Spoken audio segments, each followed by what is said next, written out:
श्रावण मास महात्म्य 12वां अध्याय। भगवान शंकर ने सनत कुमार जी से कहा, अब मैं आपसे श्रावण महीने के शुक्ल पक्ष की तृतीया तिथि की शुभ स्वर्ण गौरी व्रत को कहूँगा।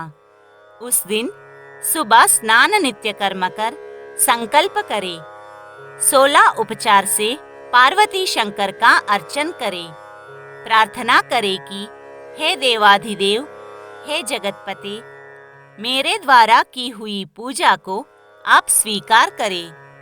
महादेवी भवानी के व्रत पूर्ति के 16 बायना दंपतियों को दे। मैं भवानी के प्रीत्यर्थ तथा व्रत पूर्ति के निमित्त उत्तम ब्राह्मण को बायना देता हूँ। चावल पिसान से निर्मित 16 पकवान बांस की 16 टोकरी में रखकर वस्त्रों से युक्त कर सपत्नीक 16 ब्राह्मणों को बुलाकर कहे, मैं व्रत की संपूर्णता फल प्राप्त्यर्थ के लिए देता हूँ। अलंकार आदि से संपन्न पतिव्रत धर्मयुक्त शोभत सुवासिनी इसे स्वीकार करे। इस प्रकार 16 साल, 8 साल, 4 या 1 साल व्रत कर उसी समय उद्यापन करे। इस प्रकार अर्चन की समाप्ति पर कथा श्रवण कर व्यास का अर्चन करे।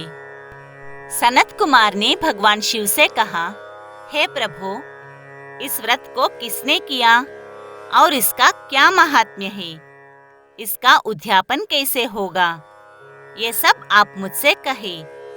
तब ईश्वर ने कहा, हे सनत कुमार, पूर्व समय में सरस्वती नदी के किनारे सुविला नामक प्रसिद्ध महानगरी थी। उसमें कुबेर के तुल्य चंद्रप्रभ नाम वाला राजा था। उसके रूप तथा लावण्य से युक्त सौंदर्य, मुस्कान युक्त मनोहर कमल सदृश नेत्र वाली महादेवी और दूसरी विशाला नाम वाली 2 रानियां थी। उनमें से राजा चंद्रप्रभ को ज्येष्ठ महादेवी रानी अधिक प्रिया थी। एक दिन राजा शिकार की कामना से वन में गया। वहाँ सिंह, शार्दूल, वाराह, अरना, भैंसा, हाथी का शिकार कर प्यास से दुखी होकर राजा उस बड़े वन में घूमने लगा। राजा ने अप्सराओं के तालाब को देखकर उसके किनारे पर जाकर उसके उत्तम जल का पान किया। वहाँ उसने अप्सराओं को भक्ति युक्त गौरी का अर्चन करते देखा। उन अप्सरागणों से कमल नेत्र वाले राजा ने पूछा, आप ये क्या कर रही है? तब वे बोली, हे राजन, हम स्वर्ण गौरी का व्रत करती है। राजा ने कहा, हे देवियों, इसकी विधि तथा इसका फल भी आप विस्तार युक्त मुझसे कहे। तब उन स्त्रियों ने कहा, राजन, श्रावण शुक्ला तीज के दिन स्वर्ण गौरी नाम का ये व्रत किया जाता है। इसमें परम प्रसन्नता तथा भक्ति द्वारा पार्वती और शंकर का पूजन किया जाता है।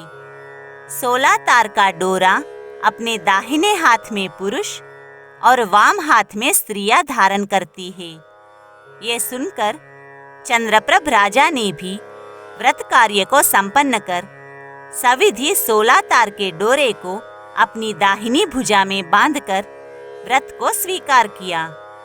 राजा ने कहा, हे देवी, मैं इस डोरे को व्रत के लिए बांधता हूँ, मेरे पर आप कृपा करें। इस तरह देवी का व्रत कर राजा अपने घर आ गया।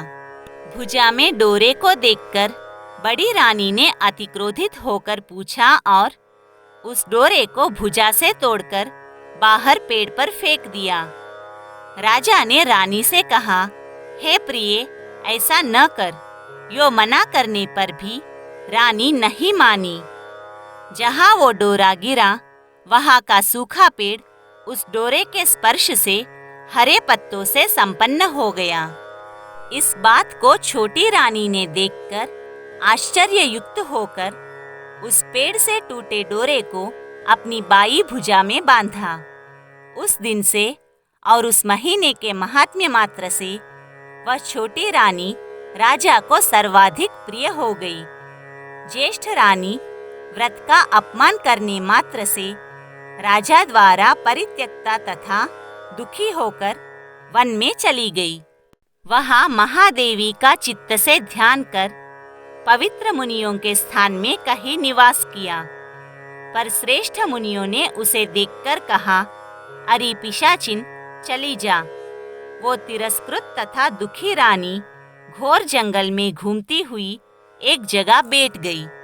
उसी समय रानी के आगे दया से देवी प्रकट हो गई। देवी को देखकर नृपप्रिया रानी ने भूमि पर दंडवत प्रणाम तथा स्तुति की कि हे देवी, आपकी जय हो, आपको नमस्कार है। हे भक्तवर प्रदे, आपकी जय हो। हे शंकर वामांगे, आपकी जय हो। हे मंगले मंगल रूपे, आपकी जय हो। इस प्रकार भक्ति के द्वारा देवी से वर प्राप्त कर गौरी अर्चन तथा व्रत किया। व्रत के प्रभाव से राजा उस बड़ी रानी को अपने घर ले आया। देवी के वर प्रसाद से उसने सब इच्छाओं को प्राप्त कर लिया। दोनों रानियों के सहित राजा ने संपूर्ण राज्य का उपभोग कर समृद्धिशाली हो गया। अंत में दोनों पत्नियों के सहित राजा शिवलोक चला गया।